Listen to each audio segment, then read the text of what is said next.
Hello दोस्तों, dictation start होगी 3 second बाद। स्टार्ट। किसी भी देश की अर्थव्यवस्था को वहाँ का सामाजिक सांस्कृतिक परिवेश व्यापक रूप से प्रभावित करता है। आज के हालात किसी से छिपे नहीं हैं। महामारी ने पिछले 1.5 वर्ष से सारे विश्व में तबाही मचा रखी है। ऐसे में जब विकसित देशों की अर्थव्यवस्थाएं लड़खड़ा गई हैं, तो भारत जैसे विकासशील और अन्य गरीब देशों की अर्थव्यवस्थाओं का क्या हाल होगा, इसका अंदाज़ा लगा पाना मुश्किल नहीं है। इसमें भी निम्न आय वर्ग और मध्यम आय वर्ग के जीवन पर जो असर पड़ा है, वह इन देशों को और गरीबी में धकेलने वाला साबित होगा। दरअसल कोरोना के कारण देश के ज़्यादातर राज्यों में लगभग पूर्णबंदी जैसे हालात हैं। हर तरह के कामकाज और कारोबार पर इसका प्रभाव अब नज़र आने लगा है। घरेलू आपूर्ति और मांग प्रभावित होने से आर्थिक वृद्धि दर का प्रभावित होना स्वाभाविक है। फिर से लोगों की आजीविका पर असर पड़ने लगा है। बेरोजगारी तो पहले ही से चरम पर है। ऐसे में लोगों की आय के रास्ते फिर से बंद हो रहे हैं। इसका असर बाजार में वस्तुओं की मांग पर पड़ रहा है। मांग घटने से उत्पादन में भी कमी आना स्वाभाविक है।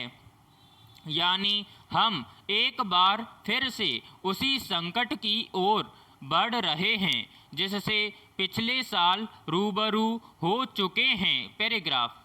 ऐसा नहीं है कि इस महामारी से निपटने के लिए कोई प्रभावी कदम नहीं उठाए जा रहे, परंतु इन्हें पर्याप्त नहीं कहा जा सकता। इस दिशा में जल्दी ही काफ़ी कुछ करने की आवश्यकता है। स्थानीय स्तर पर अस्थायी रोजगार सृजन करने पर ध्यान देना होगा। विश्व बैंक के अनुसार महामारी के कारण भारत और अन्य विकासशील देश गरीबी के जाल में गहरे फंसते जाएंगे। अंतर्राष्ट्रीय श्रम संगठन का कहना है कि कोरोना विषाणु सिर्फ एक वैश्विक स्वास्थ्य संकट नहीं रहा, बल्कि ये श्रम बाजार के सामने भी बड़ा संकट बनकर उभरा है, जो हर तबके के लोगों को बड़े पैमाने पर प्रभावित कर रहा है। यही कारण है कि एक साल में बेरोजगारी ज़्यादा बढ़ी है। उत्पादन गिरने के कारण मजदूरों का पलायन बढ़ा है। ये सब चीज़ें पटरी पर कब लौटेंगी, कुछ नहीं कहा जा सकता। पैराग्राफ। विश्व बैंक का कहना है कि यदि भारत में फिर से पूर्णबंदी हुई और प्रतिबंध लंबे समय तक खिंच गए, तो आर्थिक परिणाम विश्व बैंक के अनुमान से कहीं ज़्यादा बुरे हो सकते हैं। इस चुनौती से निपटने के लिए एक ही रास्ता है कि भारत सबसे पहले महामारी को फैलने से रोके। साथ ही यह भी सुनिश्चित करना होगा कि सभी को भोजन, चिकित्सा और आर्थिक सुरक्षा मिल सके, क्योंकि इसका सबसे अधिक असर असंगठित क्षेत्र पर पड़ेगा और हमारी अर्थव्यवस्था का 50% जीडीपी इसी क्षेत्र से आता है। ऐसे में असंगठित क्षेत्र को नज़रअंदाज करना भारी गलती होगी और इसके भयानक दुष्परिणाम देखने को मिल सकते हैं। पैराग्राफ। जब युवा पीढ़ी रोजगार पाने में असमर्थ रहती है, तो वह स्वयं को समाज के लिए अर्थहीन मानने लगती है। उसे लगने लगता है कि विकास प्रक्रिया में उसकी कोई सहभागिता नहीं है। परिणाम स्वरूप वे निराशा, तनाव और स्वयं को समाप्त करने के फैसले की ओर अग्रसर होने लगते हैं। ऐसे में कल्याणकारी राष्ट्र की अवधारणा पर सवाल उठने स्वाभाविक हैं। देखा जाए तो आधुनिक समाज में व्यक्ति अपने निजी जीवन में संस्कृति, मूल्यों, परंपराओं इत्यादि से भयभीत रहने लगा है। पूंजीवाद के विस्तार ने उसमें भयभीत होने की आदत डाल दी है। इसलिए न तो वह अपने सार्वजनिक जीवन में संघर्षों का प्रभावी मुकाबला कर पा रहा है, न ही अपने निजी जीवन में स्वतंत्र निर्णय ले पा रहा है।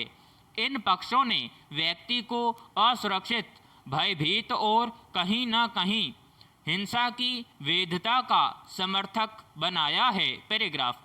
इस तरह के समाज को तनाव से भरे समाज की संज्ञा दी जा सकती है, जहां हर कोई तनाव में है। कोई रोजगार न मिलने के कारण या नौकरी से हटा दिए जाने के कारण तनाव में है, तो कोई अपने परिजन को खोने के कारण या फिर परीक्षा होने या न होने के कारण या फिर महामारी की चपेट में आ जाने के खौफ से त्रस्त है।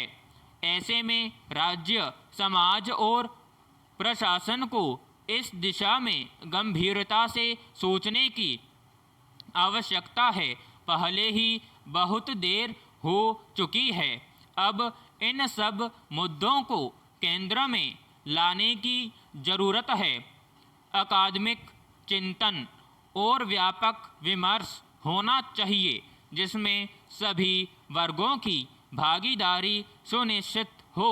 तभी समाज में उत्पन्न भटकाव और असंतुलन को समाप्त किया जा सकता है। इस दिशा में शिक्षकों को भी दोहरी भूमिका निभाने की आवश्यकता है। पहली, वे अपने विद्यार्थियों को लोकतांत्रिक, उदारवाद, समतामूलक व तनाव रहित व्यवहार प्रणाली का हिस्सा बनने में सहायता करें, और दूसरा, विद्यार्थियों को अतीत, वर्तमान और भविष्य की समस्त विचारधाराओं की गहन समीक्षा व विश्लेषण करना सिखाएं। इन दोनों पक्षों की समग्रता से ही युवा वर्ग दूरदृष्टि से युक्त बन पाएगा और अपने व्यक्तित्व का समग्र विकास कर पाएगा। तभी उसमें उत्पन्न होने वाले नकारात्मक विचारों, क्रोध और तनाव को रोक पाना संभव होगा और नवाचार व सृजनशीलता को उनके व्यक्तित्व का हिस्सा बनाया जा सकेगा। पैराग्राफ। फिलहाल पूरे देश में फिर कोरोना की मार अपने उफान पर है। मरीज ऑक्सीजन और दवाइयों के लिए दर दर भटक रहे हैं। अस्पतालों में बिस्तर नहीं है। इससे दुर्भाग्य की और क्या बात होगी कि कहीं दवाइयाँ चोरी हो रही हैं तो कहीं टीके। यह बहुत ही चिंताजनक और निराश करने वाली बात है। जब हमारा स्वास्थ्य तंत्र बुरी तरह से चरमरा गया है, उस समय ऐसी क्षति हमारे अंदर सिहरन पैदा करती है। यह लापरवाही नहीं तो और क्या है। दूसरी ओर दिल्ली में बीते 2 हफ्तों से पूर्णबंदी लागू है, जिसमें आम आदमी यही उम्मीद करता है कि इस बीच स्वास्थ्य तंत्र दुरुस्त हो जाए, लेकिन यहाँ तो सिर्फ कुछ घंटों के लिए ऑक्सीजन बचे होने की चेतावनी सामने आ रही है। यह किस तरह का तंत्र हम लोगों ने खड़ा किया है, जहाँ की प्रजा अपनी सांसों के लिए सत्ता से भीख मांग रही है। हमारा स्वास्थ्य तंत्र इस वक्त हाँफ रहा है। क्या ऐसे समय में हमें दूसरे देशों से मदद नहीं लेनी चाहिए? यहाँ काफ़ी लोगों की जान रोजाना जा रही है। विराम समाप्त।